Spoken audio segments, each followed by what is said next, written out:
Good evening दोस्तों। आज प्राचीन क्लासेस में आप सभी का स्वागत है। तो सबसे पहले हम लोग जो स्टार्ट करने जा रहे हैं एक न्यू चैप्टर से, जो हम लोग बायोलॉजी का अध्ययन करेंगे। सबसे पहले तो इसमें आता है सबसे पहले कि बायोलॉजी जो है से दो शब्दों से मिलकर बना है। एक आता है बायोस, जिसका अर्थ होता है जीवन, जीवित, और एक आता है लॉजी, जिसका मतलब होता है अध्ययन।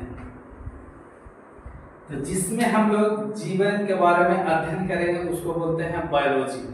जिस विषय में हम लोग जीवन के बारे में अध्ययन करेंगे उसको बोलते हैं बायोलॉजी। और बायोलॉजी जो है, बायोलॉजी का पिता आखिर किसे कहा जाता है तो उसको बोलेंगे अरस्तु।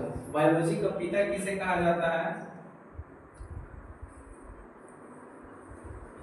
बायोलॉजी के पिता किसे कहा जाता है उसको बोलेंगे अरस्तु। ये जो है बायोलॉजी के पिता कहे जाते हैं। अब आता है कि बायोलॉजी शब्द जो आया आखिर कहाँ से आया, तो इसमें दो वैज्ञानिक का नाम आता है। एक आता है लैमार्क और एक आता है ट्रेवेनस। एक आता है लैमार्क और एक आता है ट्रेवेनस। तो बायोलॉजी शब्द का सबसे पहले इसमें आता पहला क्या कि लैमार्क और दूसरा आता है ट्रेवेनस। ये जो हैं ये दो वैज्ञानिक ये जो आए थे 1801 में और एक 1802 में। इन्होंने बताया कि बायोलॉजी शब्द जो है ये सबसे पहले यही दो वैज्ञानिक जो थे वो बताया कि क्या है, बायोलॉजी के अंतर्गत ये सारे चीज आते हैं। तो इसके बारे में हम लोग जानकारी प्राप्त करेंगे कि सबसे पहले बायोलॉजी शब्द का जो बताया थे वो कौन बताया था? लैमार्क और दूसरे वैज्ञानिक थे ट्रेवेनस जो थे। ये दोनों मिलकर बायोलॉजी शब्द के बारे में बताए थे। इसको बायोलॉजी शब्द बोला जाता है, जिसमें हम लोग क्या करेंगे, जीवों के बारे में अध्ययन करेंगे। अब आते हैं हम लोग कि आखिर जो ये इसमें सबसे पहले ये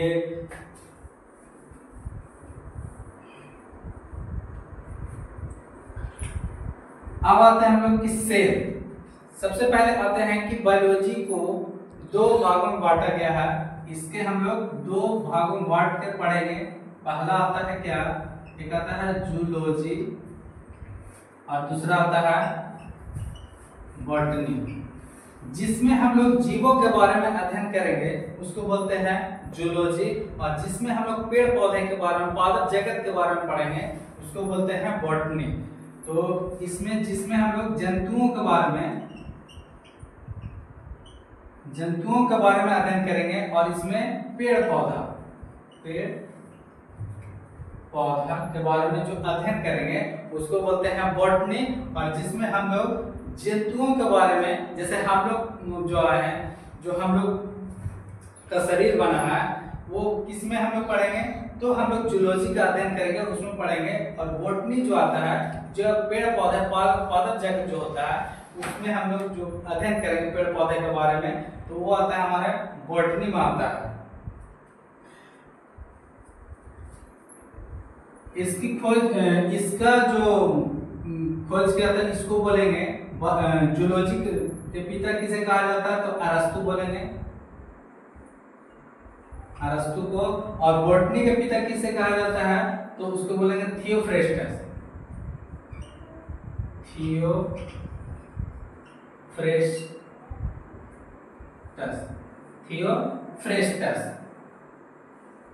थियोफ्रेस्टस का नाम बताएंगे, जो बॉटनी जिसमें हम लोग पेड़ पौधा का अध्ययन करेंगे उस पादप जगत के पिता किसे कहा जाता है तो थियोफ्रेस्टस बोलेंगे।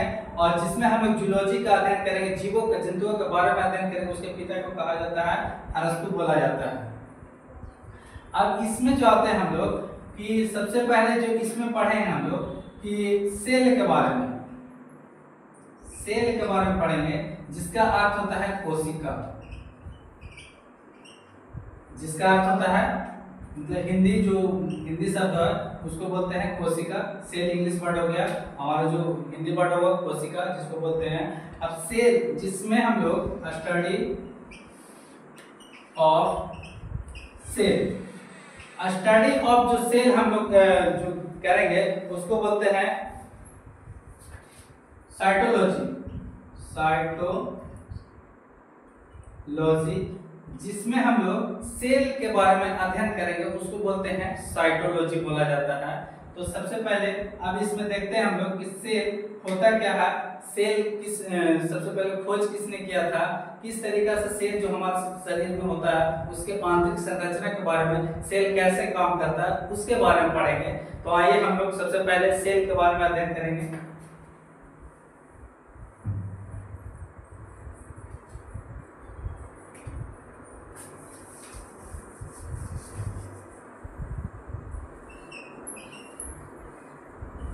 सेल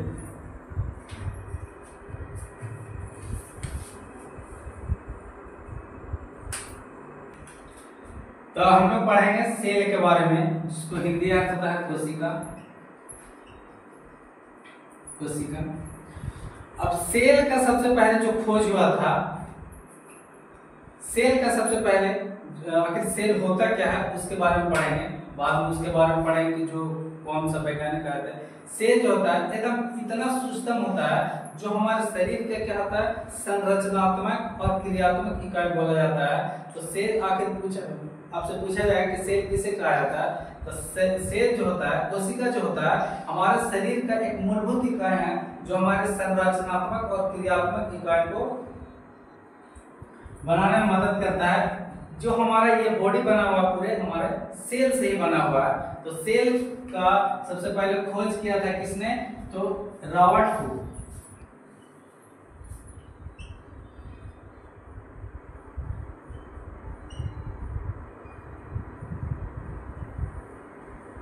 रॉबर्ट हुक का नाम आता है। सेल का खोज किसने किया था, तो रॉबर्ट हुक आया था जिन्होंने सेल का खोज किया था।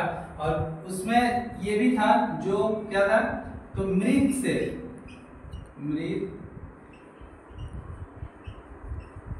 कोशिका का खोज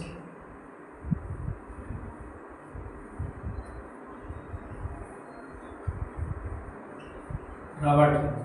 आपसे पूछा जाए कि मृत कोशिका का खोज किसने किया था, तो आपको बताना है रॉबर्ट हुक, जिन्होंने 1665 ईस्वी में, कितने में 1665 ईस्वी में जो सेल का खोज हुआ था, कोशिका का खोज हुआ था, वो क्या था, तो मृत था कोशिका, जिन्होंने एक माइक्रोस्कोप में उसको ले जाकर देखा गया तो एक क्या संरचना दिखा, मधुमक्खी का छत्ता जिस प्रकार हम लोग देखते हैं कि उसमें क्या होता है कि इस तरीका का संरचना पाया जाता है, इस तरीका का राउंड से ऐसे, उस तरीका का संरचना जो होता है उसको बोला जाता है सेलुला।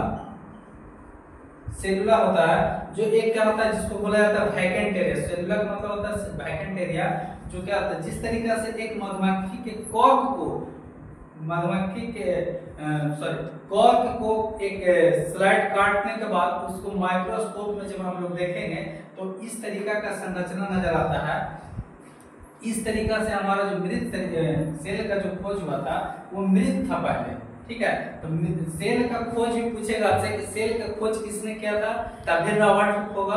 और मृत सेल का खोज किसने किया था, तभी हम बताएंगे रॉबर्ट हुक। लेकिन इसमें क्या है कि इसमें बताया गया कि मृत सेल का खोज कब किया गया था, तो 1665 ईस्वी में। अब आते हैं हम लोग कि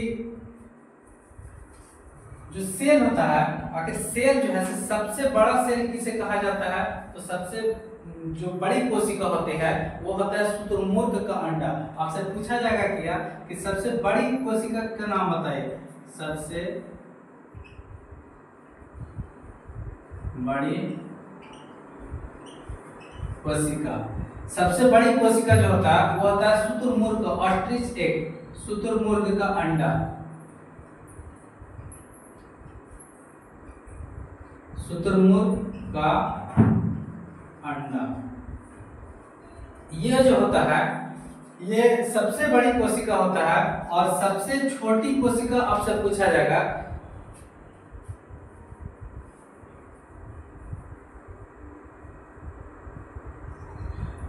आपसे पूछा जाएगा कि सबसे बड़ी कोशिका तो शुतुरमुर्ग का अंडा और सबसे छोटी कोशिका, सबसे छोटी कोशिका, तो इसमें बताना है माइकोप्लाज्मा।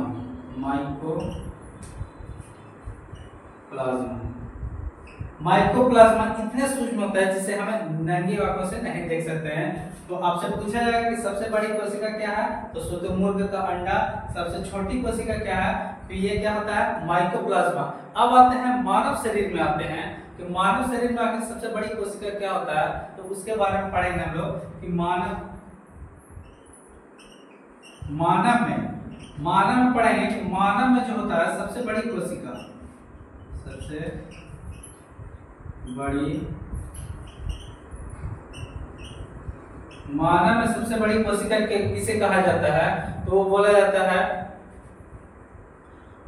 शुक्राणु को।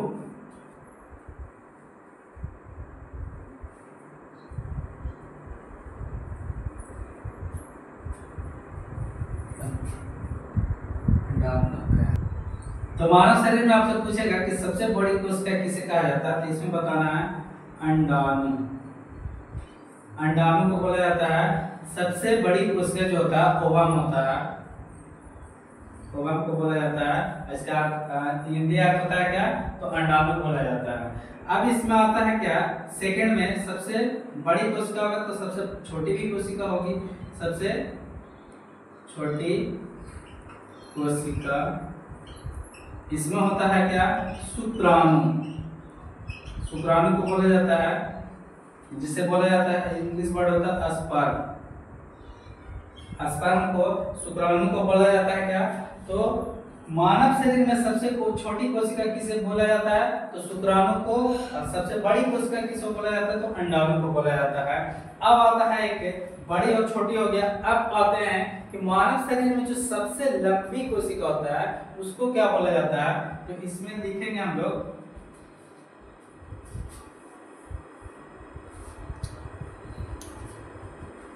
मानव शरीर में सबसे लंबी कोशिका। अब आता है कि मानव शरीर में सबसे लंबी कोशिका किसको बोला जाता है, तो हम लोग बोलेंगे तंत्रिका। तंत्रिका तंत्र, तंत्रिका तंत्र जो होता है ये सबसे लंबी कोशिका होता है, जिसको बोला जाता है न्यूरॉन्स बोला जाता है। क्या बोला जाता है, न्यूरॉन्स बोला जाता है। ये हमारे शरीर का, मानव शरीर का सबसे लंबी कोशिका होता है, जिसको बोला जाता है क्या, तो तंत्रिका तंत्र बोला जाता है। अब आते हैं हम लोग क्या कि ये तो पढ़ लिए। अब आते हैं हम लोग कि सेल। अब सेल का अर्थ जो होता है कि सेल का स्ट्रक्चर कैसा होगा, सेल में क्या क्या पाए जाते हैं, उसके बारे में आगे चलते हैं हम लोग। तो सबसे पहले सेल देखेंगे कि सेल का जो है इस प्रकार का संरचना होता है, जो क्या होता है कि प्लाज्मा झिल्ली से बना होता है हमारा। ये जो हमारा सेल है, जब इसको माइक्रोस्कोप में देखा गया तो इस प्रकार की संरचना पाया गया है। अब ये जो होता है सेल, ये क्या होता है, तो माइक्रोप्लाज्मा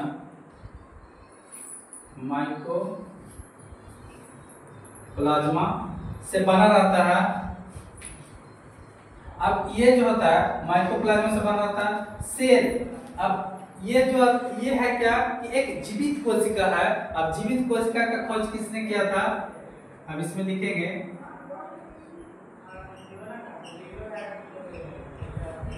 जीवित कोशिका की खोज किसने किया था। अब आते हैं कि जीवित कोशिका, तो जीवित कोशिका का खोज किसने किया था, तो हम बताएंगे क्या कि एंटोनी वेन लीवेनहॉइट का नाम आता है। एंटोनी वेन लीवेनहॉइट।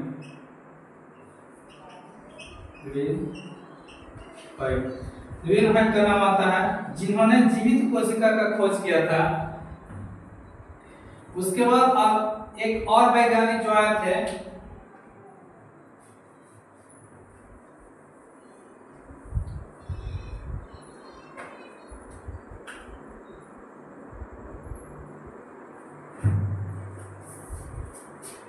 एक और वैज्ञानिक जो आए थे जो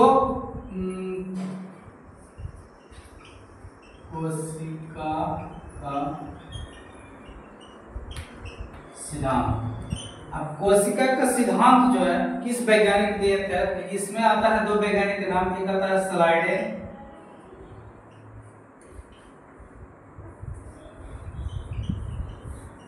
और स्वान। ये जो है से स्लाइडेन और स्वान वैज्ञानिक जो थे से बताया क्या कि कोशिका का सिद्धांत, आखिर कोशिका जो है से किस प्रकार डेवलप करता है, कैसे काम करता है, उसके बारे में, ये सिद्धांत के बारे में बताया थे।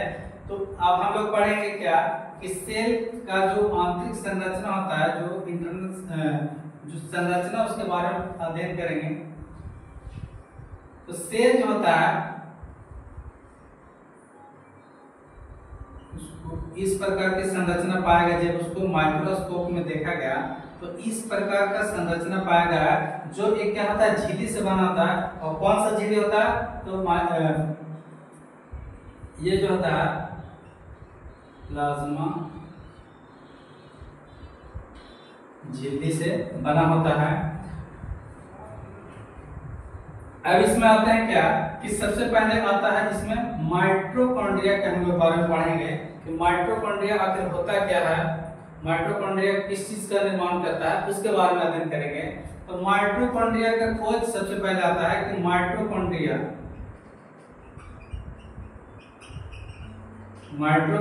का खोज सबसे पहले किसने किया था, उसमें लिखेंगे अल्टमैन।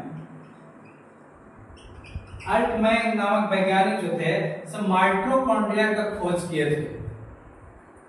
अब माइटोकॉन्ड्रिया जो है इसकी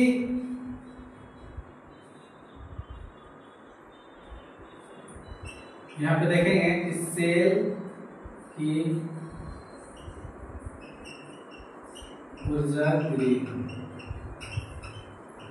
इसे कहा जाता है।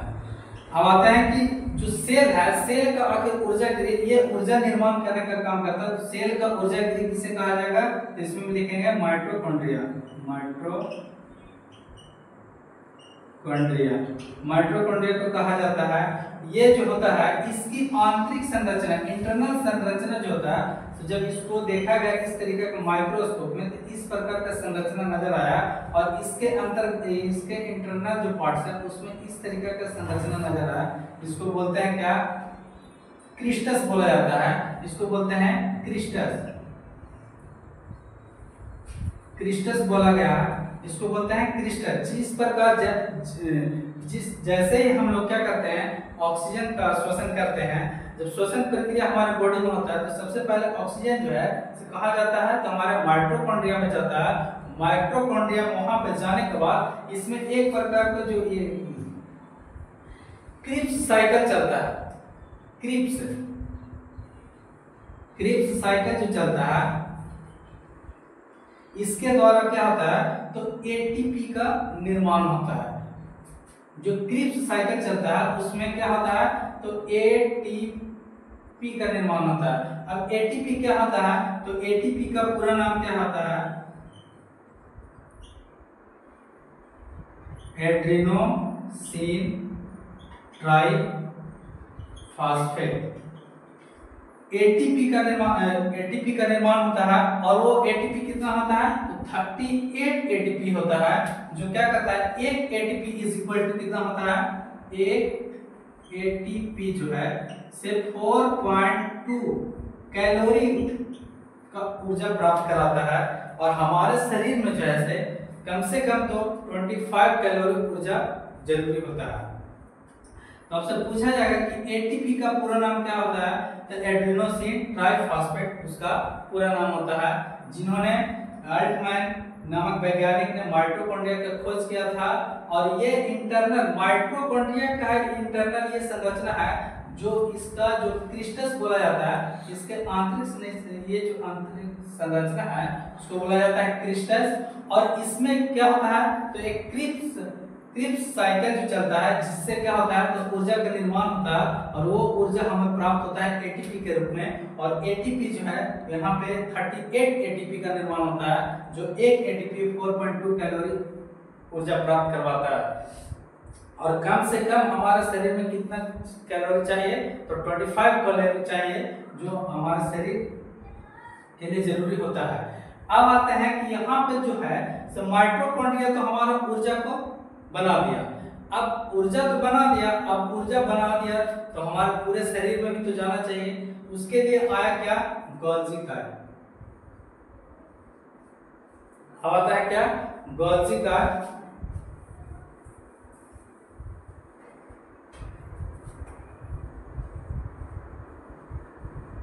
गोल्जी कार्य जो है सो ऊर्जा का ढोने का काम करता है, ऊर्जा परिवहन का काम करता है।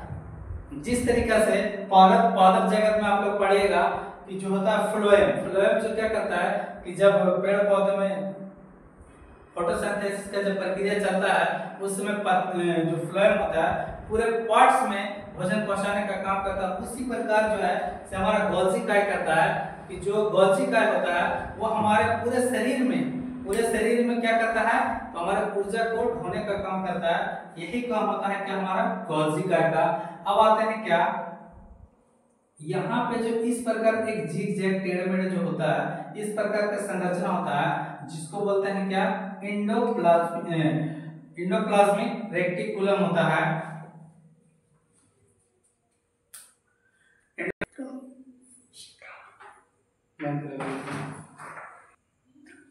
अब आते हैं हम लोग क्या कि जो बता रहे थे क्या कि इसमें जो होता है गोल्जी बॉडी जो होता है, ये क्या करता है, ऊर्जा ढोने का काम करता है। और इसमें एक इस तरीके का संरचना होता है जो क्या करता है कि इसमें माइटोकॉन्ड्रिया, गोल्जी का लाइसोसोम, राइबोसोम जो होता है आपस में ये चिपक नहीं जाए, आपस में सट नहीं जाए, उसको ये क्या करता है, तो जिस प्रकार हमारा बॉडी में क्या करता है, कंकाल काम करता है ना, उसी प्रकार ये हम सेल का काम करता है। तो सेल के अंदर ये पाया जाता है जिसको बोलते हैं इंडोप्लाज्मिक रेटिकुलम।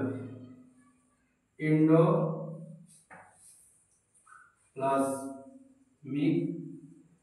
रेटिकुलम बोला जाता है, इंडोप्लाज्मिक रेटिकुलम बोला जाता है, इंडोप्लाज्मिक रेटिकुलम बोला जाता है। ये जो है इंडोप्लाज्मिक रेटिकुलम जो है दो प्रकार का होता है। इसमें क्या होता है, इंडोप्लाज्मिक रेटिकुलम जो है दो प्रकार के होते हैं। एक होता है क्या, स्मूथ होता है, एक होता है रफ होते हैं। ये जो होते हैं क्या, किससे निर्माण होता है, तो फैट से निर्माण होता है, वसा से निर्माण होता है। और ये जो रफ होता है ये क्या चीज से निर्माण होता है, तो प्रोटीन से निर्माण होते हैं।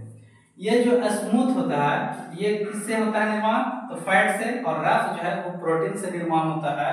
अब इसमें जो है ये क्या होता है, स्मूथ, ये जिसको बोलते हैं 70S और इसको बोला जाता है क्या, 80S बोला जाता है। ये इतने नगण्य होता है, 70S जो होता है से इतने सूक्ष्म होता है जो हम लोग खुली आंखों से उसको नहीं देख सकते हैं। और जो हम लोग जिसको हम लोग देख सकते हैं वो होता है हमारा 80S होता है, जिसका निर्माण करता है ये जो है रफ जो होता है ये होता है राइबोसोम में होता है। आगे पढ़ेंगे हम लोग राइबोसोम के बारे में। तो अभी गोल्जी बॉडी हो गया। इसके बाद जो ये जो होता है ये सेल का कंकाल का काम करता है, जिसको बोलते हैं इंडोप्लाज्मिक रेटिकुलम बोला जाता है। अब आते हैं हम लोग तो लाइसोसोम के बारे में।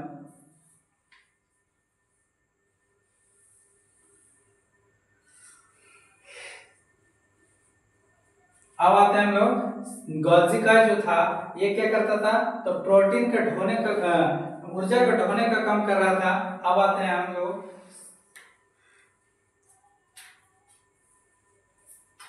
सेंट्रोसोम के बारे में, जो क्या करता है, कोशिका का विभाजन करता है। और जिस बॉडी में हमारा कट छट जाता है, जल जाता है, वहां पर सेल को डिवीजन करके वो क्या करता है, तो नए वहां पे जो स्किन होता है उसको निर्माण करने का काम करता है। जिस बॉडी में क्या होता है, जो भी मतलब टूटे फूटे अंग होते हैं उसको निर्माण करने में ये काम करता है। अब आते हैं हम लोग क्या, सेंट्रोसोम के बारे में। तो इसका काम जो है सेल को डिवीजन करने का, सेल को क्या करता है, डिवीजन करने का काम करता है। और ये जो सेल है उसको डिवीजन करके एक नया सेल का निर्माण करता है, यही काम होता है इसका। अब आते हैं हम लोग जो क्या होता है राइबोसोम के बारे में।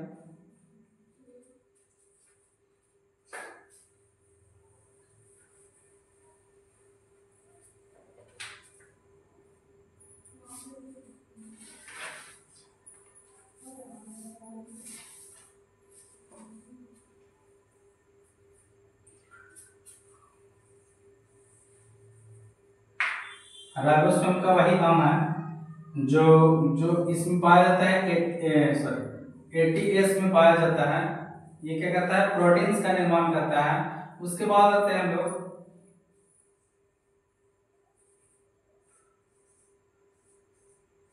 अब आते हैं हम लोग क्या, लाइसोसोम और एक होता है वैक्यूल। वैक्यूल्स क्या करता है कि हमारे शरीर में जो कोशिका होता है उसमें वाटर लेवल को ये कंट्रोल करने का काम करता है। जैसे ही हमारे बॉडी में क्या होता है कि इसमें जो है से 95% क्या होता है वाटर जो होता है, इसमें 1% की भी अगर कमी होता है तो हमें प्यास लगने का आभास तुरंत बताता है और हमको क्या पीना रहता है, पानी का आभास, पीने का आभास होता है।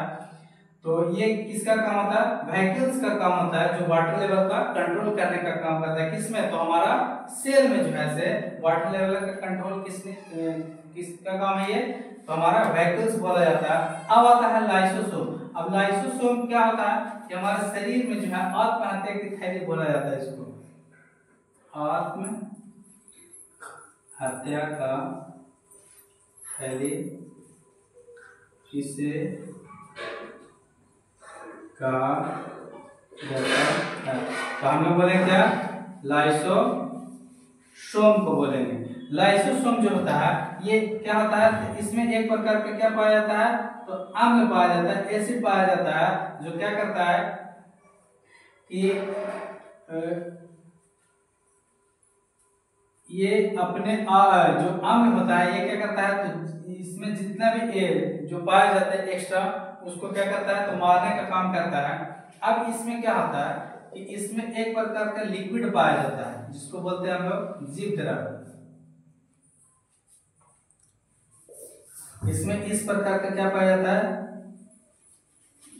जीव द्रव पाया जाता है, जीव द्रव। अब इसमें एक प्रकार का जो लिक्विड पाया है इसमें क्या होता है कि 95% क्या रहता है, तो जल रहता है। इसकी जो जीव द्रव इसको बोला जाता है जीव द्रव।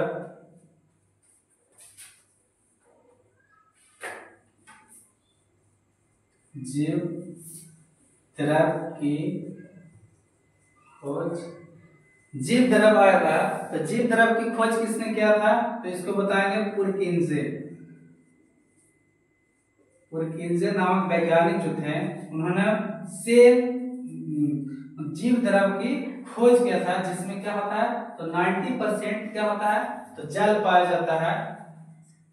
अब एक और आता है इसमें क्या, केंद्रक आता है, क्योंकि सारे चीज तो ये हो गए, अब इसको कंट्रोल करने वाला भी तो चाहिए ना, तो वो होता है जिसको बोल सकते हैं कि brain of cell, brain of cell. तो किसको बोलेंगे, तो केंद्रक को बोलते हैं, केंद्रक को बोलते हैं, क्या बोलते हैं, ब्रेन ऑफ सेल बोला जाता है। सेल का दिमाग किसे कहा जाता है, तो बोलेंगे केंद्रक को बोला जाता है। ये जो केंद्रक होता है, केंद्रक की खोज किसने किया था, अब इसमें आता है कि केंद्रक